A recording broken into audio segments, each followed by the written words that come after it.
When do you know if you're on the right track? When do you know when you are in the middle of creating history? I don't, but I live trying to find my path. At the moment, I didn't know it, but I chose to volunteer in a project where a critically endangered species lived. Let me introduce to you the Pygmy Rabbit. In the middle of Washington State, I had the opportunity of releasing one of the most endangered species of rabbits.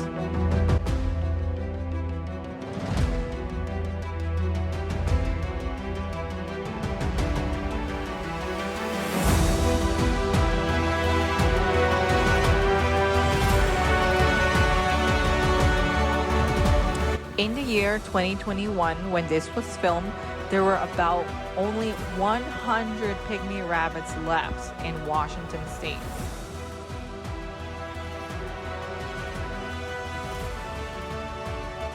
I had the opportunity of meeting top-notch wildlife biologists, photographers, veterinarian technicians, other conservation staff, and other volunteers just like myself. And what you're looking at right now is how the rabbits were weighed. Hello everybody.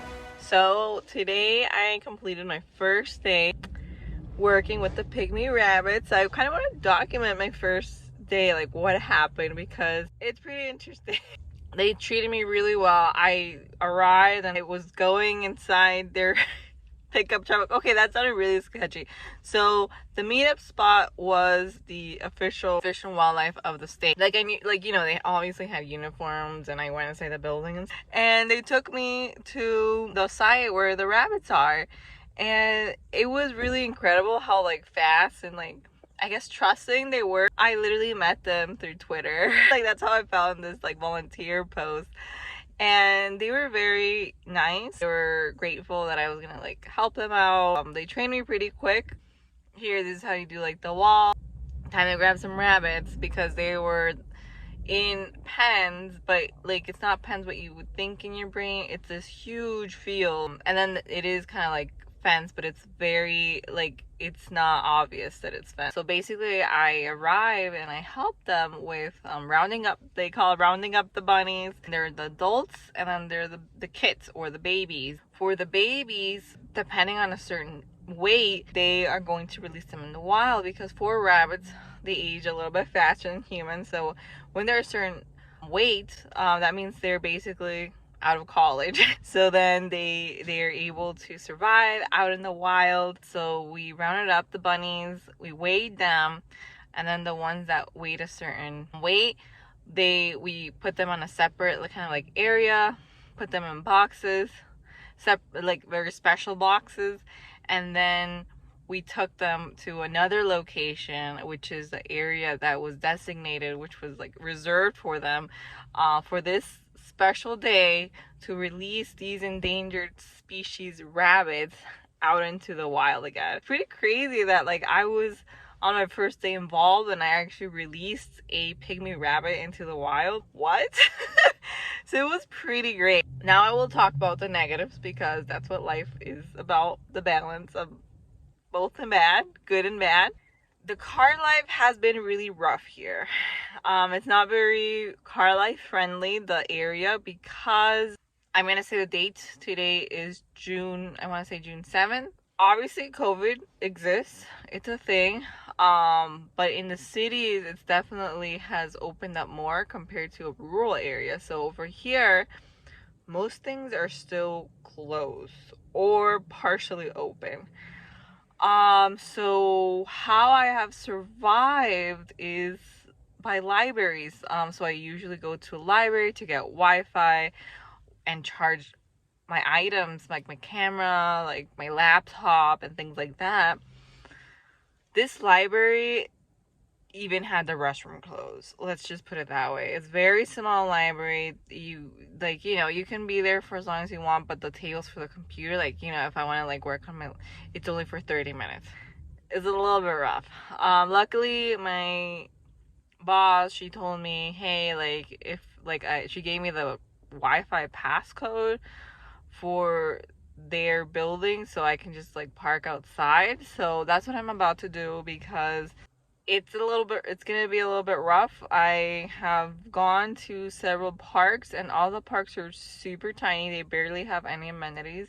What I've been doing is, for like parks, they usually have like a picnic area and a barbecue area, so that's where I would be like cooking my food. But over here, it's so small. It'd be like so odd. Like everyone, like there's literally in a park where it only had one picnic area, and I was like, oh no. And I went to two, and they both sucked. Like one of them had the bathrooms closed and had a porta potty, which I'm thinking I might use because everywhere else seems to be closed, and I'm just like, oh shit. So I'm about to go to one more park, cross my fingers that it's like a more decent park, so that way I can actually like go and use their bathrooms. That's usually what I've been doing, going to the parks and using their bathrooms. Or yeah, I don't have anything else. There is a Planet Fitness, but it is an hour away. I might actually have to do it tomorrow. I didn't do it today because I'm like, oh, I'll just find something closer and I'll just do the gym like 2 times a week. But with how everything has been, I might have to go to Planet Fitness. I'll keep you posted.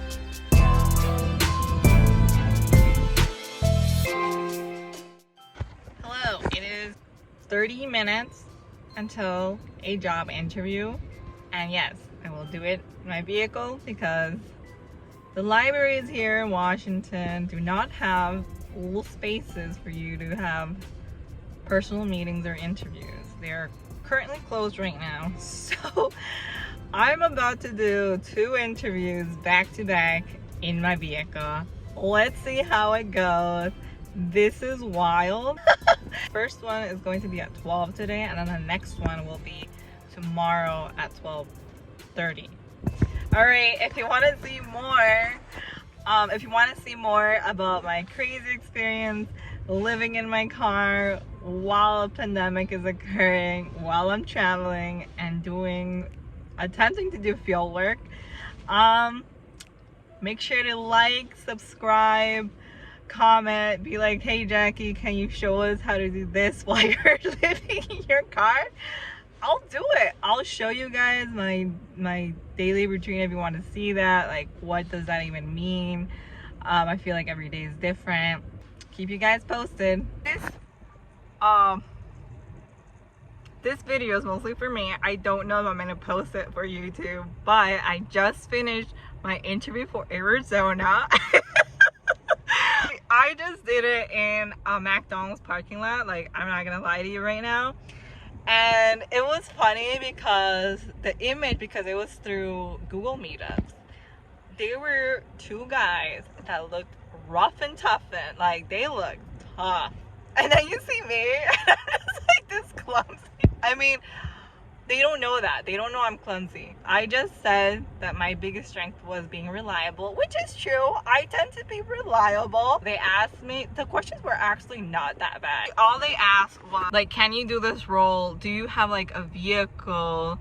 There was just like one question. Like, there weren't questions that was like, oh, like I'm gonna take a long time answering. There were like yes, no questions. Oh, the one that took a while, I guess, was like, what's your experiences with like tortoises and lizards and snakes? And I was like, I work with all these taxa or whatever they said, species, because I literally just finished my desert tortoise internship.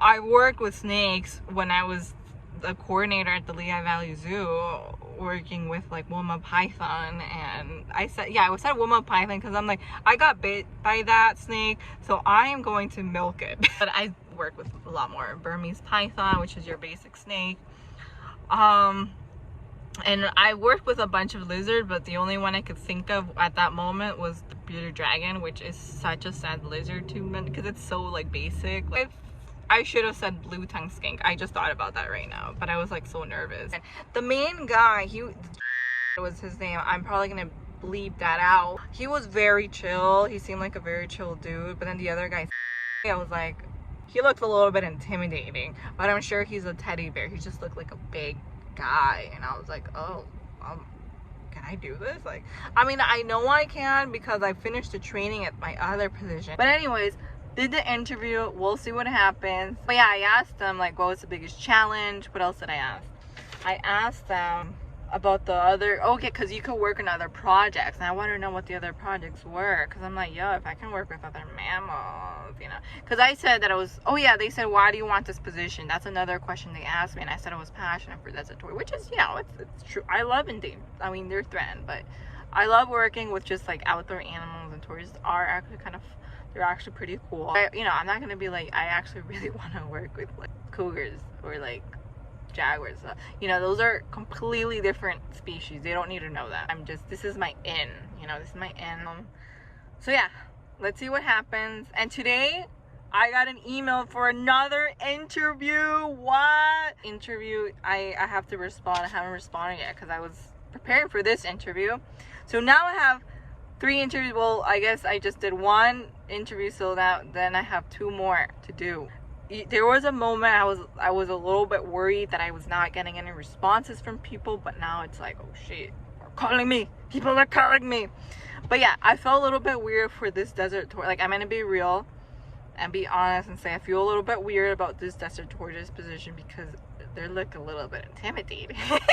The men, and I'm just like, but then I realized this field is normally a men's world, unfortunately. But I'm like, you know what? I'm gonna teach them boys, but it's fine. I can do this. All right.